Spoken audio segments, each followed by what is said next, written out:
안녕하세요. 지성호입니다. 오늘은 법의학자 유성호 교수님 인터뷰 읽어드리겠습니다. 제가, 호를 하나 정했는데요. 인덕원이라고, 인터뷰 덕후 1호. 그래서 인덕원이라고, 호를 지어봤습니다. 네, 앞으로도 인터뷰 덕후로서 열심히 살려고 하고요. 유성호 교수님은 아마 그것이 알고 싶다 보신 분들은 많이 자문하시는 유성호 교수님 많이 보셔서 아실 거고요. 이거 역시 전원생활 메토죠. 2019년 9월호에 실린 원고인데요. 첫 페이지는 이렇게 시원하게 유성호 교수님 사진이 이렇게 들어갑니다. 제목은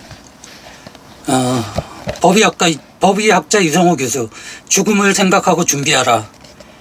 법의학자는 매일 죽음을 마주하는 직업이다. 법의학자는 왜 그리고 어떻게 죽었는지를 고민한다. 그러한 과정에서 죽음의 사회적 맥락을 고려하지 않을 수 없고 죽음의 형태에도 각 국가마다 그리고 지역마다 차이가 있음을 알게 된다. 이게 유성호 교수님의 나는 매주 시체를 보러 간다라는 책 중에서 인용한 내용인데요. 인터뷰 읽어보겠습니다. 죽어야 만날 수 있는 남자라는 타이틀을 가진 법의학자 유성호 교수를 서울대 관악 캠퍼스에서 만났다. 그가 최근 책을 펴냈다는 얘기를 들어서다. 서울대에 가지 않아도 들을 수 있는 명강의를 줄인 서가 명강 시리즈의 첫 번째 책 나는 매주 시체를 보러 간다는 광속 마감되기로 유명한 죽음의 과학적 이해라는 강의를 토대로 만든 책이다. 법의학자인 유 교수는 지난 20년간 1,500여 구의 시체를 부검했다. 그러다 보니 남다른 사생관이 생겼을 것 같아서 물었다. 저도 사람인지라 아무래도 타인의 죽음을 보면 여러 가지 생각을 하게 됩니다. 죽음이라는 것이 사람마다 다르지만 급작스러운 죽음을 맞는 경우를 많이 보는데 이때는 대개 죽음을 대비하지 못한 경우가 많아요. 그러다 보니 안타까운 일들을 많이 볼 수 있죠. 그가 죽음에 대해서 생각하게 된 개인적인 계기도 있었다. 방문 교수로 2년 동안 미국을 다녀온 다음 날 고등학교 때 가장 친했던 친구가 술을 마시자고 했는데 피곤하다는 이유로 거절했다. 그런데 그 친구가 그 다음날 죽었다. 그 일을 겪으면서 그는 우리 인생에는 늘 예기치 않은 일이 발생할 수 있음을 느꼈다고 했다. 그가 부검한 시신 중에는 147번이나 칼에 찔린 여성이 있었다. 헤어지자는 말에 분노한 남자친구가 저지른 범행이었다. 그는 그 부검을 하고 난 후 몸과 마음이 기진맥진해졌다. 인간이 어디까지 악해질 수 있나 하는 인간에 대한 실망감이 들었어요. 물론 문학작품 등을 통해서 우리는 어릴 때부터 나쁜 사람이 분명히 존재한다는 걸 알고 있지만 그건 우리 머릿속에 나쁜 사람이잖아요.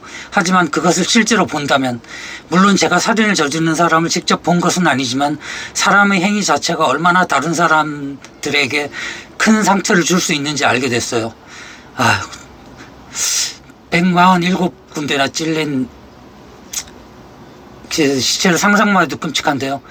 그걸 아마 부검하셨을 때는 그 심경은 짐작이 가지 않습니다. 원래 일을 집까지 끌고 가지 않는다고 하셨는데 이 일이 유일하게 집에 가서 생각났던 일이라고 하시네요. 그는 부검하는 일로 자신의 삶이 영향받지 않으려고 노력을 많이 했다고 한다. 그래야 이 일을 오래 할 수 있으니까. 오늘 아침에 부검을 했건 끔찍한 걸 봤건 그것을 머릿속 깊숙한 곳에 집어넣는다고 생각합니다.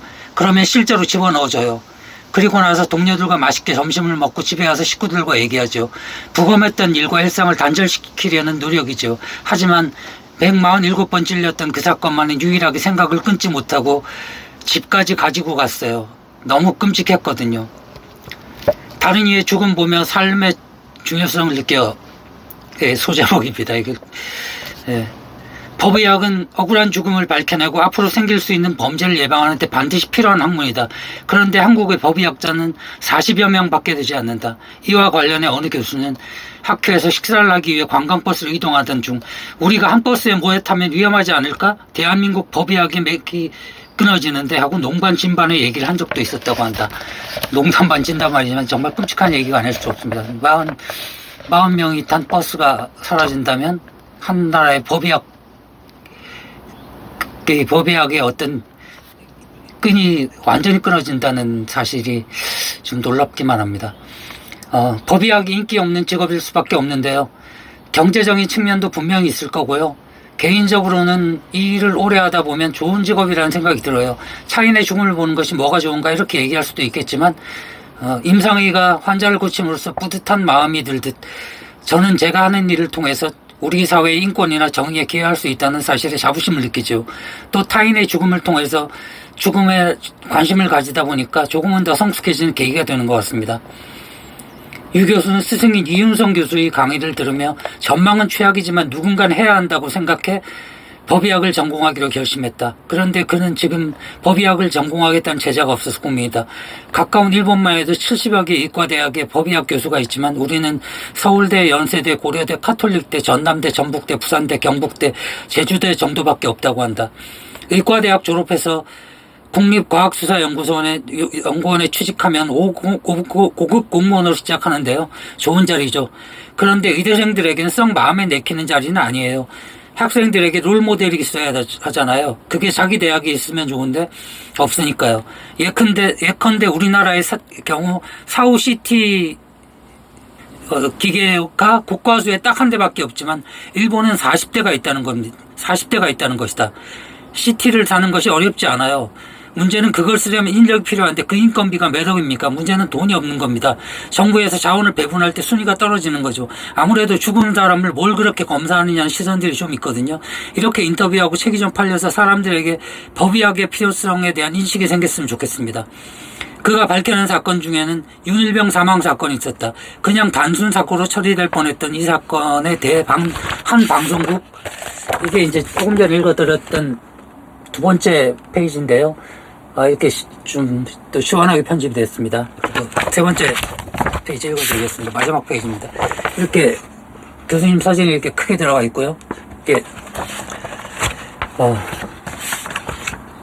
한 방송국 기자가 집요하게 문제를 제기했고 그 기자의 질문에 유 교수가 응했기 때문에 진실이 밝혀졌다. 그의 책에는 법의학 앞에 완전 범죄는 없다고 쓰여 있지만 인력과 시스템의 문제로 인한 사각지대가 존재할 것 같다. 그에게 물었다. 그건 제가 쓴 게 아니고 편집자가 쓴 건데요. 저는 쓰지 말자고 했죠. 실제로 법의학이 시스템 안에 들어오면 제 생각에는 거의 놓치는 것이 없다고 생각해요. 그런데 이 시스템에 안 들어오는 것이 많아요. 예컨대 최근 고유정 사건 같은 경우도 그래요. 부검할 수는 없잖아요. 피해자 시신 자체가 없으니. 그렇게 시스템 밖으로 쓰는 것이 많습니다. 그런 것을 안으로 들어오게 했으면 하는 마음에서 완전 범죄는 없다고 쓴 것으로 좋게 받아들여 주셨으면 좋겠네요. 유 교수는 죽음에도 준비가 필요하다면서 후회 없는 삶을 위해서 열심히 사는 것 자체가 중요하다고 거듭 강조했다. 우리나라에서 해마다 28만 명 정도가 사망해요. 우리는 대개 암이나 심혈관 질환, 뇌혈관 질환 등으로 사망할 텐데요. 사실 마지막을 어떻게 보낼지 미리 설계하지 않으면 자칫 의료진이나 남은 가족에 의해서 결정될 수밖에 없어요. 하지만 이는 좋은 방법이 아니에요. 내 삶인데 죽은 후 남겨진 사람에게 어떻게 보일까? 내 죽음을 통해 남겨진 사람들에게 어떤 영향을 주고 싶은가? 그런 것에 신경 쓰는 사람이라면 죽음을 미리 준비하는 것이 좋겠죠. 그는 연명의료는 현대의학에서 가장 큰 문제라고 지적합니다. 평생 쓰는 의료비 상당 부분이 말년에 집중되는 경제적인 문제뿐 아니라 과학과 기술의 발달로 삶과 죽음의 경계에 있는 그레이존이 늘어나는 것에 대해 한 고민을 새롭게 할 필요가 있다는 것이다. 또 그로 인해 발생한 여러 가지 문제로 인해 가족 간의 갈등이 폭발하면서 병원이 아수라장이 되는 경우도 흔하고 장례를 치른 후 가족 간의 얼굴을 안 보게 되는 경우도 허다하다고 한다. 그래서 그는 미리 자신의 죽음과 장례 등에 대해 의논해 두는 것이 좋다고 말한다. 죽음에 대해 자기 혼자만 마음의 준비를 하는 것이 아니라 주변과 충분히 이야기하고 상의하라는 거예요. 제가 아는 사람 중에 암 환자가 있어요. 그는 항암 치료를 열심히 했지만 전이가 됐어요. 그때 의사가 새로운 치료법으로 생명을 조금 늘리자고 제안합니다. 하지만 약이 너무 독해요. 삶이 피폐해지죠. 그러자 그는 통증 치료만 하겠다고 선언하고 그 다음부터는 주변 사람들에게 자기 죽음을 알렸어요. 가족들에게는 일일이 편지를 썼고요. 그런 게 바로 죽음에 대한 준비가 아닌가 그런 생각이 듭니다. 그가 생각하는 품위 있는 죽음이란 무엇일까?